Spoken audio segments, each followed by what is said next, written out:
Hello friends, tally prime की series में आपका स्वागत है। पिछले सेशन में हमने देखा कॉन्ट्रा एंट्री को किस प्रकार से हम कर सकते हैं। आइए इस सेशन से शुरू करते हैं, परचेज एंट्री को किस प्रकार से हम कर पाएंगे। देखिए हमारे पास यहाँ पे एक परचेज वाउचर है जो 1/4 को यानी कि 1 अप्रैल 2021 को कटा है। Purchasing goods from CNC and company for a value of 7,000 rupees. 7,000 रुपये की परचेज हमने की है CNC एंड कंपनी जो हमारे क्रेडिटर्स हैं उनसे किया है। तो इस तरह से ये जो वाउचर टाइप रहेगा परचेज रहेगा। उसकी नेक्स्ट जो डेट है उसमें हमने कैश परचेज़ किया है गुड्स को। Purchasing goods cash for value 8,000 रुपये की जो परचेज़ की है वो हमने कैश की है। दोनों एंट्रीज किस तरह से डिफरेंट होंगी, एक हमने उधार की है, एक हमने कैश की है। पहले वाली जो एंट्री है जिसमें पार्टी का नाम है वो उधार है। Purchasing goods from CNC and company for a value of 7,000 रुपये की जो परचेज़ हमने CNC कंपनी से की है, ये जो वाली जो एंट्री है ये उधार है। तो आइए देखते हैं सबसे पहले इस एंट्री को हम टैली में किस प्रकार से कर सकते हैं। मेरे पास गेटवे ऑफ टैली ओपन है। यहाँ से मैं वाउचर्स को क्लिक कर देता हूँ। वाउचर्स में जो लास्ट वाउचर मैंने यूज़ किया है उसकी इन्फॉर्मेशन यहाँ अपने आप आ जाती है, या एक तरह से कह दूँ वो अपने आप यहाँ पे लोड हो जाता है। तो देखिए अकाउंटिंग वाउचर क्रिएशन स्क्रीन में परचेज लास्ट टाइम मैंने किया है तो इसलिए परचेज है। अगर आप यहाँ से चेंज करना चाहें तो बड़ी आसानी से आप चेंज कर सकते हैं। अब यहाँ पे परचेज वाउचर ओपन करने के लिए आप केवल परचेज पे क्लिक कर दें तो भी ओपन हो जाएगा। F9 शॉर्टकट की है, इसका प्रयोग भी आप कर सकते हैं। मैं यहाँ परचेज वाउचर को क्लिक करता हूँ तो देखिए फिर से अकाउंटिंग वाउचर स्क्रीन पे मेरे पास परचेज वाउचर जो है अवेलेबल हो गया है। अब यहाँ पे हमें कुछ डिटेल्स फिल करनी है जिसके द्वारा हम परचेज की एंट्री कर पाएंगे।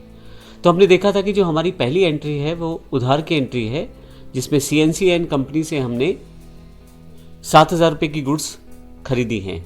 इसमें एक इम्पॉर्टेंट बात और, क्योंकि हमने अभी तक इन्वेंट्री ऑप्शन को ऑन नहीं किया है, हमने केवल अकाउंट्स ओनली ऑप्शन को ऑन किया है कंपनी बनाते वक्त। इसका मतलब ये हुआ कि अभी हम केवल अकाउंट्स बनाने सीख रहे हैं। अभी हम इन्वेंट्री के साथ अकाउंट्स की एंट्री नहीं कर रहे, स्टॉक के साथ अकाउंट्स की एंट्री नहीं कर रहे। हालांकि मैं आने वाले एडवांस लेक्चर्स में हम इन सभी चीज़ों को सीखेंगे कि किस प्रकार से हम स्टॉक के साथ परचेज़ की एंट्री कर पाएंगे। अभी के लिए सिर्फ ये समझने के लिए टैली प्राइम में आप एंट्रीज किस तरह से कर सकते हैं उसके लिए मैं बेसिक एंट्रीज आपको बता रहा हूँ। पहले आहिस्ता आहिस्ता हम एडवांस एंट्रीज की तरफ बढ़ते चले जाएंगे। तो आइए शुरू करते हैं। यहाँ से परचेज जो वाउचर है मेरा नंबर 1 है, और यहाँ पे अगर आप डेट चेंज करना चाहते हैं तो F2 प्रेस करके डेट चेंज कर ले। हालांकि मुझे डेट यहाँ चेंज नहीं करनी है। और इसके बाद सप्लायर इनवॉइस नंबर, यहाँ पे सप्लायर इनवॉइस, क्योंकि मैंने परचेज़ किया है तो मुझे एक बिल मिलेगा सप्लायर से। मैं मान लेता हूँ जो बिल मुझे मिला है वो है CNC PUR 01। फिर से एंटर करता हूँ। यहाँ पे मैंने जैसे बताया आपके पास जो डेट है वो यहाँ से आप मॉडिफाई कर सकते हैं। ये डेट हमारी उस बिल की डेट है जो बिल हमें मिला है सप्लायर से। पार्टी का नाम क्या है, तो देखिए यहाँ पे सभी के अकाउंट्स यहाँ अवेलेबल हो गए हैं। पार्टी का नाम मेरे पास CNC कंपनी वाला है क्योंकि मैंने CNC कंपनी से परचेज़ किया है। तो यहाँ से मैं CNC कंपनी वाला को सिलेक्ट कर लेता हूँ। जैसे सिलेक्ट करता हूँ मेरे पास ऑटोमेटिकली उस कंपनी की पार्टी डिटेल्स यहाँ पे अवेलेबल हो जाती हैं। तो ये सारी डिटेल्स जब हमने अकाउंट बनाया था, लेजर अकाउंट बनाए थे, वहाँ पे फिल की थी, वे सारी डिटेल्स यहाँ अवेलेबल हैं। जो जो डिटेल आपने फिल की हैं वो सारी की सारी अवेलेबल हैं। आप चाहें तो बाद में भी जाके चेंजेस कर सकते हैं। ऐसे केसेस में आपको वो लेजर अकाउंट पे अल्टर में जाके फिर से चेंज करना है। यहाँ मैंने CNC एंड कंपनी को सिलेक्ट किया है। अगर आप चाहें तो यहाँ से अगर उस पार्टी का अकाउंट पहले से नहीं बना हुआ, लेजर नहीं पहले से बना हुआ, तो आप क्रिएट पे जाकर यहाँ से बना सकते हैं। लेकिन अभी मेरे पास पहले से बना हुआ तो मैं यहाँ एंटर कर देता हूँ, और इन ऑप्शंस में अगर मैं कुछ चेंज करना है तो मैं यहाँ से चेंज कर सकता हूँ। और फाइनली जो एक्सेप्टेंस है उसके बाद मैं नीचे की तरफ आ जाऊँगा। तो अब मेरे पास पर्टिकुलर्स पे कर्सर आ गया है। यहाँ से मुझे बताना है कि मेरी एंट्री किसके रिगार्डिंग है। तो मेरी जो प्रोडक्ट है या जो मेरा परचेज़ है उसकी इन्फॉर्मेशन यहाँ दूंगा मैं। अब यहाँ पे एक और इम्पोर्टेंट बात, मैं यहाँ पे 3 तरह के मोड में एंट्री कर सकता हूँ। अगर आप यहाँ देखें चेंज मोड आपके पास ऑप्शन अवेलेबल है। तो यहाँ अगर मैं चेंज मोड पे क्लिक करूँ तो मेरे पास तीनों मोड अवेलेबल हो जाएंगे, आइटम इनवॉइस, अकाउंटिंग इनवॉइस और एज वाउचर। अब इन तीनों का बेसिक फंक्शनैलिटी क्या है मैं ब्रीफ में बता देता हूँ। हालांकि आने वाले लेक्चर्स में से प्रॉपर रूप में भी देखेंगे। अगर आप स्टॉक के साथ एंट्री कर रहे हैं जिसमें आप अपनी आइटम्स को भी बताना चाह रहे हैं, जैसे मैं मान लीजिए टीवी या लैपटॉप्स का काम करता हूं और उनके स्टॉक की इन्फॉर्मेशन मुझे देनी है, जैसे डेल का लैपटॉप है, HP का लैपटॉप है या LG का टीवी है, तो ये इन्फॉर्मेशन अगर मुझे स्टोर करनी है अपने बिल में तो मुझे आइटम इनवॉइस चुनना चाहिए। और यदि मैं यहाँ से इनकी इन्फॉर्मेशन नहीं देना चाहता, अर्थात अपने स्टॉक की इन्फॉर्मेशन नहीं देना चाहता, तो ऐसे केस में मैं नॉर्मल एंट्री कर सकता हूँ परचेज लिख के, जो कि अकाउंटिंग इनवॉइस के अंतर्गत आएगा। और अगर मुझे डेबिट क्रेडिट इन्फॉर्मेशन को सेव करते हुए अपनी एंट्री को करना है तो फिर मुझे एज वाउचर एंट्री करनी पड़ेगी। तो अभी क्योंकि मेरे पास कोई स्टॉक की इन्फॉर्मेशन नहीं है, ना मैं उसकी एंट्री करने वाला हूँ, तो इसे अकाउंटिंग इनवॉइस में सेलेक्ट कर लेता हूँ। मैं फिर से बता देता हूँ, आने वाले सेशन में हम इसे और अच्छे से समझेंगे।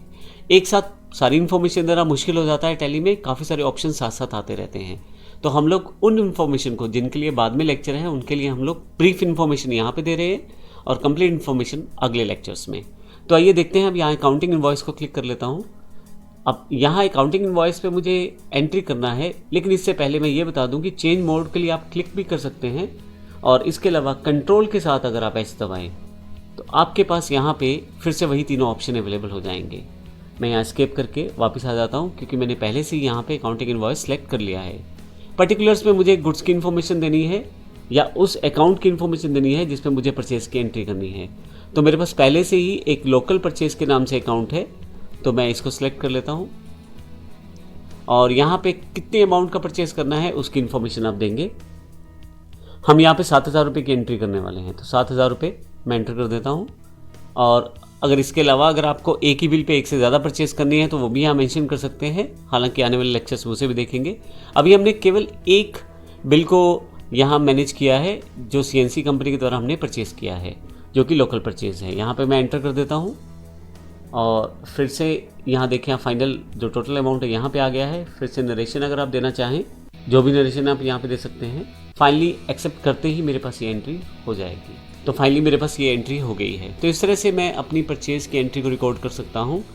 मैं फिर से बता देता हूँ, ये केवल बेसिक टैली प्राइम की इन्फॉर्मेशन को समझने के लिए है कि हम किस प्रकार से एंट्रीज को कर सकते हैं। जैसे जैसे हम अगले लेक्चर्स की तरफ बढ़ेंगे तो हम एडवांस सेक्शन को सीखते चले जाएंगे। तो इस तरह से हम इस सेशन में हमने सीखा परचेज़ को एंट्री को हमने किस प्रकार से किया। अगले सेशन में फिर से परचेज़ की एंट्री करेंगे, लेकिन अब की बार नेक्स्ट टाइम हम कैश परचेज़ की एंट्री करना सीखेंगे। धन्यवाद।